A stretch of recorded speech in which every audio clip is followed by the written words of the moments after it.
Hello, knowledge seekers.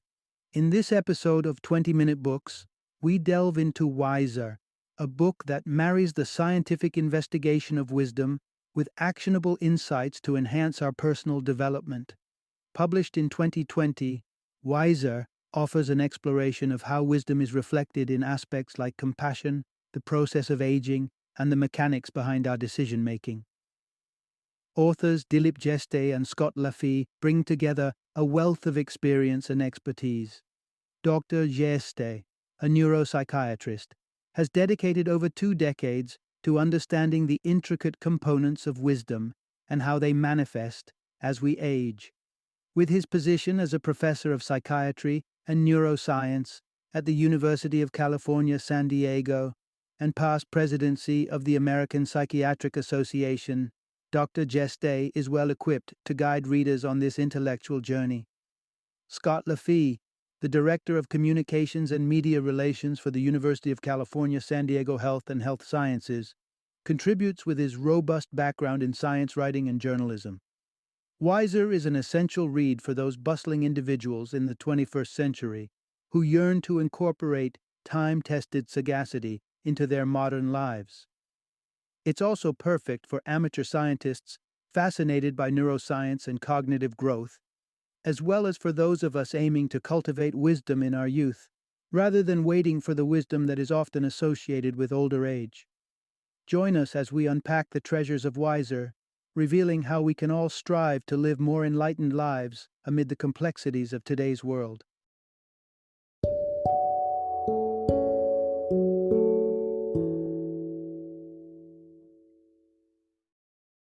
Wiser, the scientific roots of wisdom, compassion, and what makes us good.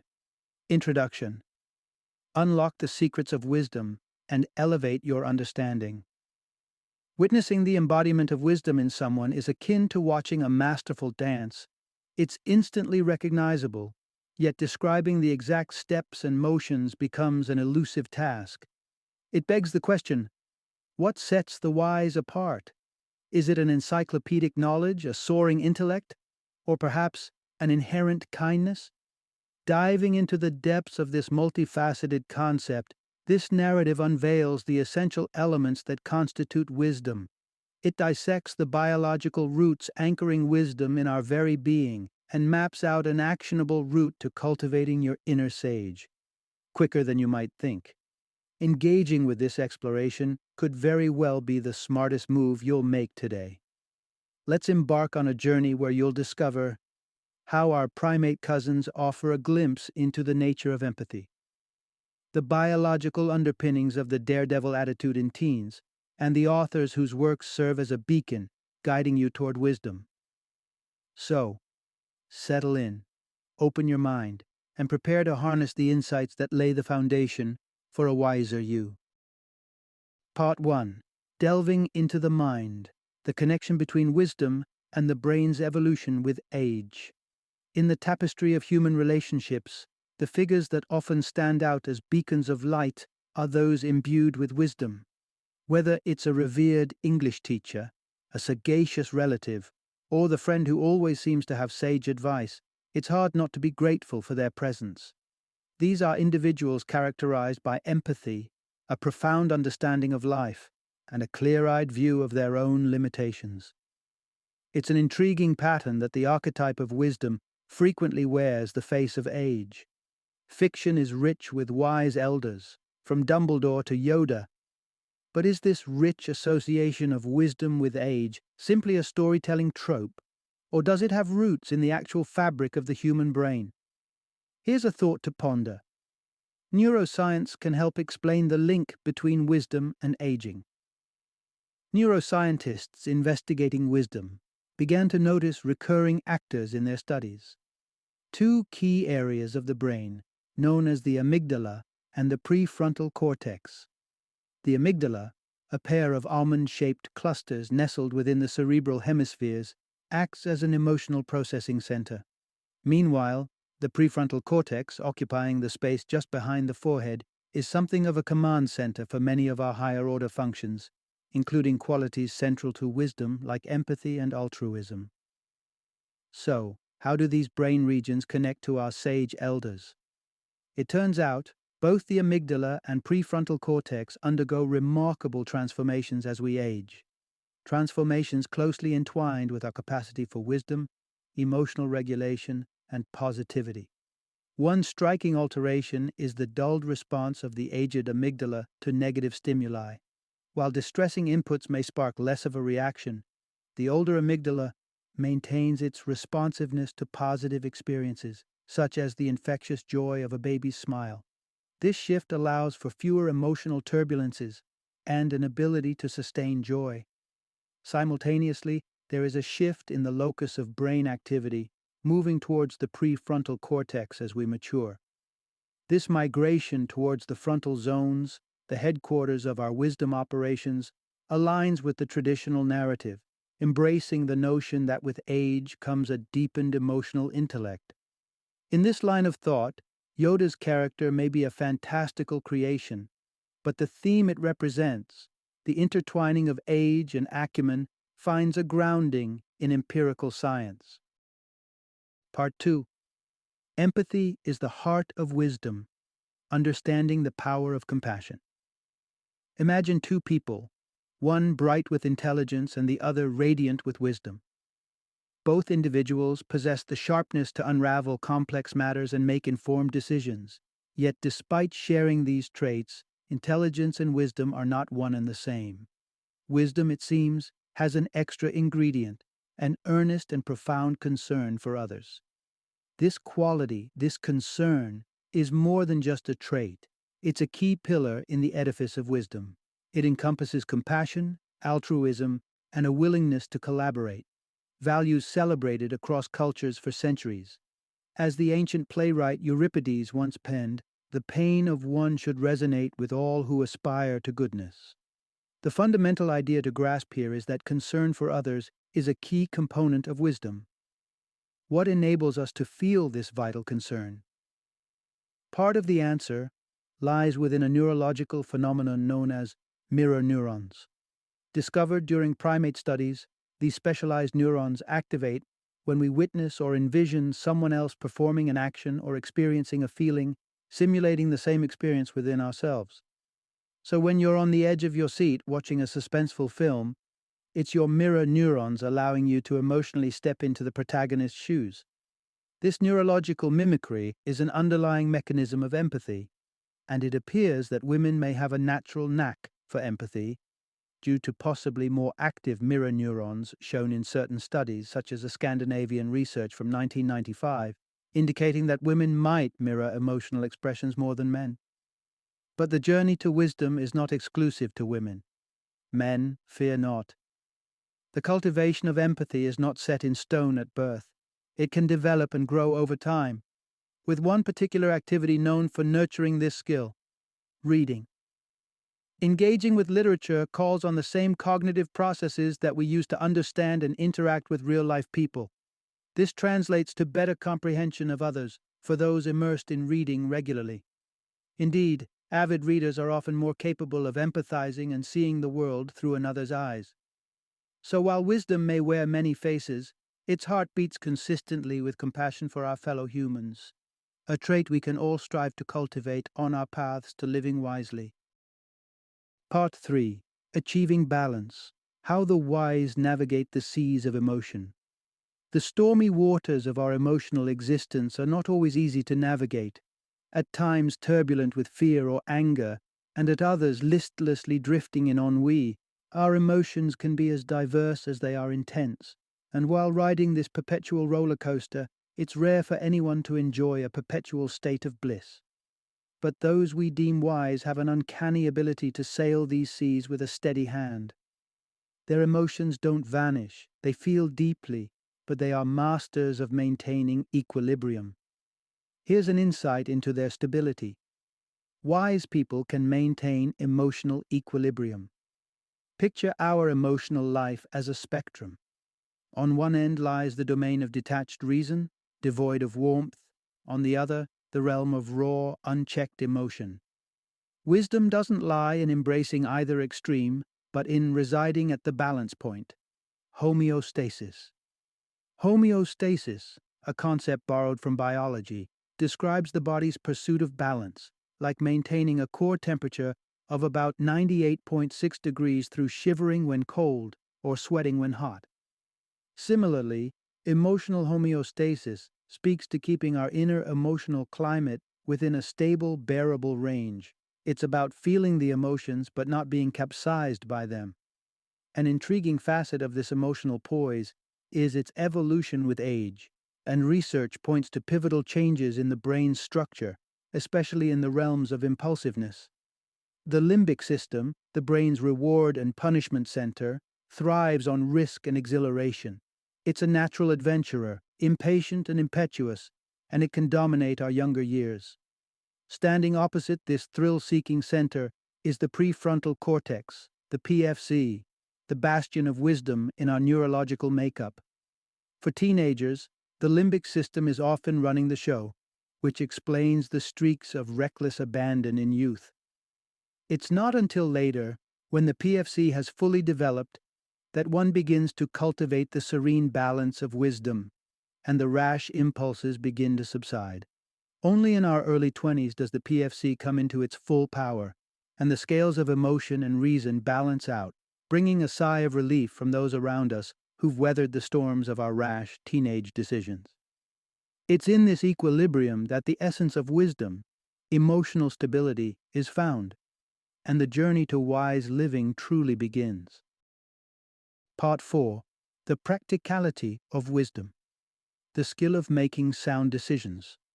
Reflect upon the wise individuals who have shaped your life. Their wisdom likely radiates through various facets: maturity, empathy, or emotional resilience. Yet there's another defining characteristic that often shines through: the ability to navigate the complexities of life with astute understanding and discernment. This particular aspect of wisdom can be traced back to the teachings of Aristotle, who differentiated between Sophia, the theoretical and abstract form of wisdom, and phronesis, an earthier, more practical wisdom. Phronesis embodies the ability to make wise and judicious decisions rooted in common sense and day-to-day realities. The essence of wisdom, then, is in making sensible, real-world decisions. Imagine the ceaseless stream of choices we face daily, the significance of each decision fluctuating from the mundane to life-altering. When wrestling with meaningful matters, especially those entwined with relationships, we often turn to the input of wise companions, those who guide us through emotional turbulence with clarity and acumen. Highlighting this concept is a thought-provoking study from 2014 which delved into how we approach decision-making differently, depending on whether we're solving problems for ourselves or for our friends. Participants pondering the hypothetical scenario of a friend experiencing infidelity displayed a higher level of wisdom, clearer reasoning, and more prudential advice compared to those who envisioned themselves in the cheating dilemma due to being emotionally removed. Herein lies a conundrum central to decision-making: the inherent uncertainty of life. Philosopher Daniel Dennett has characterized the brain as an anticipation machine, tirelessly attempting to project the future. The chasm between the wise and the rest of us is often marked by the wise one's ability to march forward despite the fog of uncertainty. They acknowledge our collective vulnerability in the face of life's caprices, yet they choose to advance with deliberate intent. This trait, recognizing the fallibility of plans and still valiantly stepping forward, is a hallmark of practical wisdom, a trait that guides not just personal lives, but has the potential to impact communities and societies, echoing the timeless nature of phronesis. Part 5. The Mirror of Self-Reflection, Key to Unlocking Wisdom.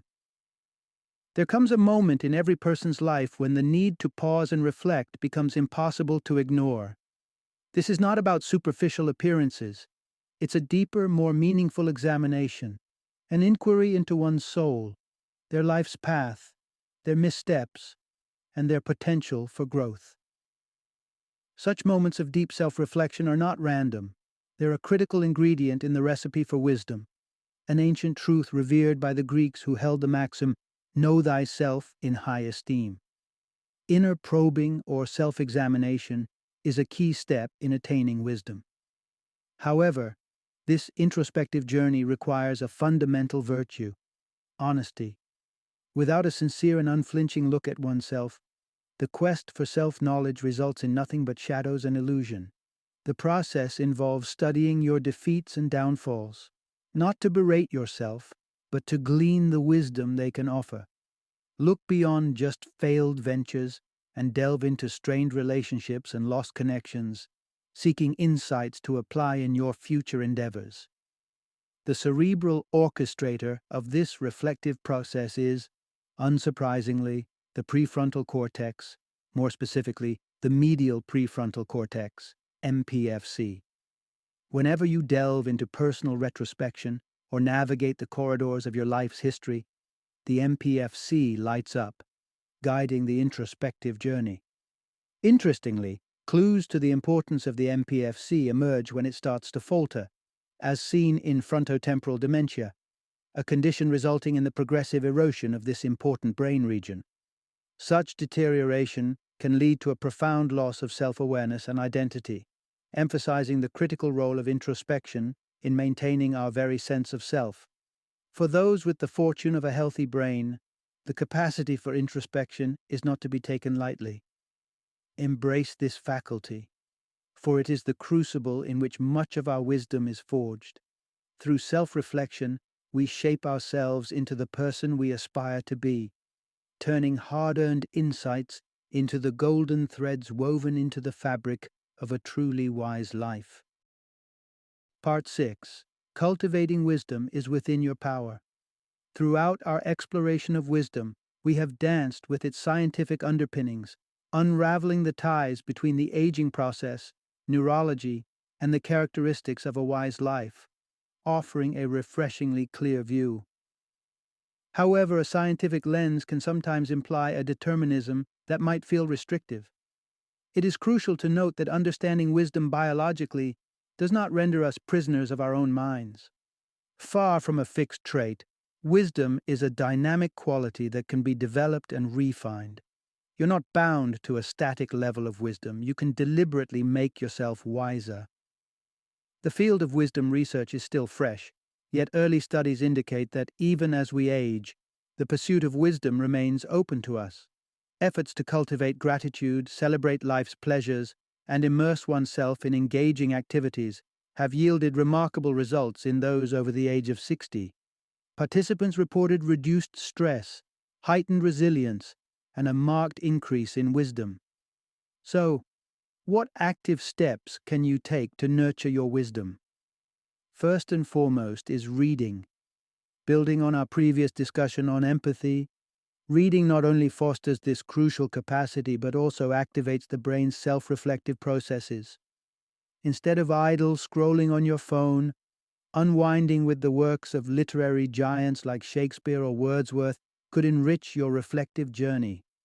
To enhance your empathy and concern for others, consider practicing loving-kindness meditation. Studies from 2016 support its ability to significantly elevate practitioners' altruistic behavior. Moreover, if you have the opportunity, volunteer for a cause that resonates with you.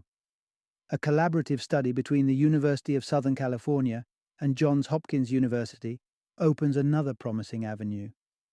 Pairing older adults with young students not only supported the students' development, but also bolstered the adults' generativity, fostering a deeper concern for the forthcoming generation and effectively their wisdom. Lastly, don't underestimate the power of gratitude. Keeping a journal where you note things that you're thankful for daily can turn your attention to the brighter aspects of life. This simple practice is more than feel-good. It's shown to elevate happiness levels with consistency. In sum, wisdom is not merely the passive byproduct of our physiological wiring. It is a garden that can be purposefully tended, yielding the fruits of a richer, more considered existence. Final summary. What is the essence of true wisdom? It's a mosaic of traits: compassion for others, emotional balance, and the courage to look inward. These characteristics are not just philosophical ideals. They're qualities deeply rooted in the brain's intricate networks, Yet, wisdom is not a static quality preordained by our biological makeup. There is a clear and hopeful message. Your current level of wisdom is not your final destiny. Through deliberate, mindful actions, you can enhance your capacity for wisdom. Engaging with literature, practicing meditation focused on love and kindness, recording daily reflections of thankfulness, and contributing time to community service. All of these are steps on a path that leads to a deeper wisdom. Ultimately, wisdom is more than a concept. It is a living, evolving trait. It's an aspect of existence we can consciously cultivate, allowing us to navigate the complexities of life with grace, understanding, and a profound connection to ourselves and the world around us.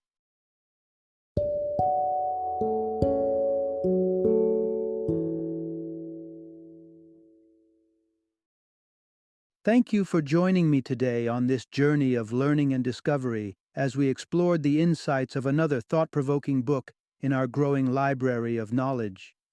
If you've enjoyed our time together, please take a moment to follow our podcast, give us a 5-star rating, and share 20-minute books with other knowledge seekers. Your support truly means a lot. Don't forget to join me again in the next episode, where we will delve into another enriching book. Until then, happy reading and happy listening.